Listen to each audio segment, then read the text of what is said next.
യേശുവെ പോലെയാകുവാൻ, യേശുവിൻ വാക്കു കേൾക്കുവാൻ, യേശുവെ നോക്കി ജീവിപ്പാൻ ഇവയെ കാംക്ഷിക്കുന്നു ഞാൻ. കർത്താവിൽ എനിക്ക് ഏറ്റവും പ്രിയപ്പെട്ടവരെ, 40-ാം സങ്കീർത്തനം അതിൻ്റെ 6 മുതലുള്ള വചനഭാഗങ്ങൾ നമുക്ക് വായിക്കാം. ഹനനയാകവും ഭോജനയാകവും നീ ഇച്ഛിച്ചില്ല, നീ ചെവികളെ എനിക്ക് തുളച്ചിരിക്കുന്നു. ഹോമയാകവും പാപയാകവും നീ ചോദിച്ചില്ല, അപ്പോൾ ഞാൻ പറഞ്ഞു, ഇതാ ഞാൻ വരുന്നു. പുസ്തക ചുരുളിൽ എന്നെക്കുറിച്ച് എഴുതിയിരിക്കുന്നു. എൻ്റെ ദൈവമേ, നിന്റെ ഇഷ്ടം ചെയ്യുവാൻ ഞാൻ പ്രിയപ്പെടുന്നു. നിന്റെ ന്യായപ്രമാണം എൻ്റെ ഉള്ളിലിരിക്കുന്നു. ഞാൻ മഹാസഭയിൽ നീതിയെ പ്രസംഗിച്ചു, അധരങ്ങളെ ഞാൻ അടക്കിയിട്ടില്ല. യഹോവേ, നീ അറിയുന്നു. ദൈവത്തിന് സ്തോത്രം. ഹല്ലേലൂയ.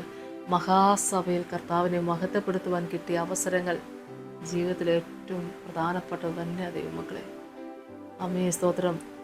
ഞാൻ മഹാസഭയിൽ നീതിയെ പ്രസംഗിച്ചു, അധരങ്ങളെ ഞാൻ അടക്കിയിട്ടില്ല എന്ന വചനം. ആമേ. ഹല്ലേലൂയ. സ്തോത്രം. യഹോവേ, നീ അറിയുന്നു എന്ന് പറഞ്ഞാണ് ആ വാക്യം അവിടെ അവസാനിപ്പിക്കുന്നത്. കേൾക്കുന്ന ദൈവമക്കളെ, യഹോവ അറിയുന്നു. എവിടൊക്കെ ദൈവത്തെ മഹത്വപ്പെടുത്താൻ അവസരങ്ങൾ കിട്ടി, അവിടെയൊക്കെ ദൈവത്തെ സാക്ഷീകരിക്കാൻ അവസരങ്ങൾ കിട്ടിയില്ലേ ദൈവമക്കളെ? സാക്ഷ്യം പറഞ്ഞ ദൈവമക്കളെ കർത്താവ് ഇരട്ടിയായിട്ട് ദൈവം അനുഗ്രഹിക്കട്ടെ. വചനം ഇവിടെ പറയുന്നുണ്ട്, ഹനനയാകവും ഭോജനയാകവും നീ ഇച്ഛിച്ചില്ല, നീ ചെവികളെ എനിക്ക് തുളച്ചിരിക്കുന്നു. ഹോമയാകവും പാപയാകവും നീ ചോദിച്ചില്ല. ആമേ സ്തോത്രം. ഹല്ലേലൂയ. അപ്പോൾ ഞാൻ പറഞ്ഞു, ഇതാ ഞാൻ വരുന്നു.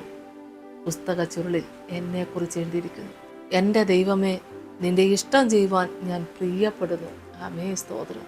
കാൽവരി ക്രൂശിൽ എൻ്റെ കർത്താവ് ആ വലിയ ത്യാഗം സഹിക്കും മുമ്പ്, അനുഭവിക്കും മുമ്പ്, ക്രൂശിക്കപ്പെടുന്നതിന് മുമ്പ് സ്തോത്രം പിതാവിൻ്റെ അരികിൽ ചെന്ന് പുത്രനൊന്ന് പ്രാർത്ഥിച്ചത് ഈ സമയത്തോർത്താൽ, കഴിയുമെങ്കിൽ ഈ പാനപാത്രം എങ്കിൽ നിന്ന് നീക്കണമേ, എങ്കിലും ഞാൻ ഇച്ഛിക്കുന്നത് പോലെയല്ല. അവിടുത്തെ ഇഷ്ടത്തിന് വേണ്ടി തന്നെ വിട്ടുകൊടുത്ത യേശു കർത്താവിൻ്റെ പ്രാർത്ഥന എത്രയോ അനുഗ്രഹമായിരുന്നു ദൈവമക്കളെ. പിതാവിൻ്റെ ഇഷ്ടത്തിന് വേണ്ടിയുള്ള പ്രാർത്ഥന. ആമേ സ്തോത്രം. നിൻ്റെ ഇഷ്ടം ചെയ്യുവാൻ ഞാൻ പ്രിയപ്പെടുന്നു എന്നാണ് ഇവിടെ വചനം നമ്മളെ കേൾപ്പിക്കുന്നത്. എൻ്റെ കർത്താവ് എപ്പോഴും നമ്മുടെ ഇഷ്ടങ്ങൾ സാധ്യമാക്കാൻ പ്രാർത്ഥിക്കും. എന്നാൽ ഇവിടെ വചനം നമ്മളെ കേൾപ്പിക്കുന്നു, നിൻ്റെ ഇഷ്ടം ചെയ്യുവാൻ ഞാൻ പ്രിയപ്പെടുന്നു. ദൈവത്തിന് സ്തോത്രം. ഹല്ലേലൂയ. അവിടുത്തെ ഇഷ്ടത്തിന് വേണ്ടി നമ്മളെയൊക്കെ വിട്ടുകൊടുക്കാം. ഇത്ര കാലം നമ്മൾ ജീവിച്ചു ദൈവമക്കളെ. നമ്മുടെയൊക്കെ ജീവിതത്തിൽ ഒത്തിരി നന്മകൾ ദൈവം തന്നു. ഒരുപാട് സങ്കടങ്ങൾ, ഒരുപാട് വേദനകൾ, നമ്മളിന്ന് വരെ കണ്ടിട്ടില്ലാത്ത, അനുഭവിച്ചിട്ടില്ലാത്ത ഏതെല്ലാം പ്രശ്നങ്ങളിലൂടെ നമ്മൾ കടന്നു പോകേണ്ടി വന്നു. അപ്പോഴൊക്കെയും താളടിയാകാതെ കാത്തു പരിപാലിച്ച ദൈവത്തോട് ഒന്നു മാത്രം പ്രാർത്ഥിച്ചാൽ മതി. ഇതുവരെ നടത്തിയ ദൈവത്തിൻ്റെ സന്നിധിയിൽ പൂർണ്ണമായിട്ട് നമ്മളെ തന്നെ അങ്ങ് താഴ്ത്തി സമർപ്പിച്ചുകൊണ്ട് അവിടുത്തെ ഇഷ്ടത്തിന് വേണ്ടി പൂർണ്ണമായിട്ട് വിട്ടുകൊടുക്കാൻ ദൈവം നമ്മളെ സഹായിക്കട്ടെ. നമുക്ക് പ്രാർത്ഥിക്കാം.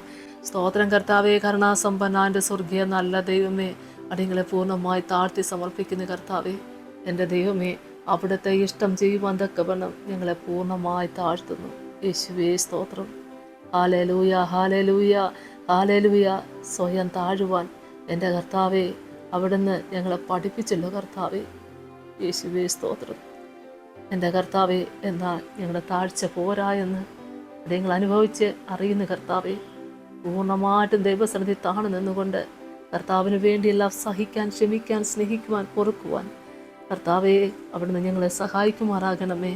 അവിടുത്തെ ഇഷ്ടം ചെയ്യുവാൻ തക്കവണ്ണം ദൈവമേ ഞങ്ങളെ സഹായിക്കണേ. അവിടുത്തെ ഇഷ്ടത്തിന് വേണ്ടി അടിയങ്ങളെ പൂർണ്ണമായി താഴ്ത്തി സമർപ്പിക്കുന്നപ്പോൾ എന്നോടൊപ്പം ചേർന്ന് പ്രാർത്ഥിച്ച സകല മക്കളുടെ മേലും ദൈവാത്മാവ് ഇറങ്ങി വന്ന് അനുഗ്രഹിക്കണമേ. പിതാവിൻ്റെയും പുത്രൻ്റെയും പരിശുദ്ധാത്മാവിൻ്റെ നാമത്തിൽ തന്നെ. ആമേൻ. യേശുവേ സ്തോത്രം.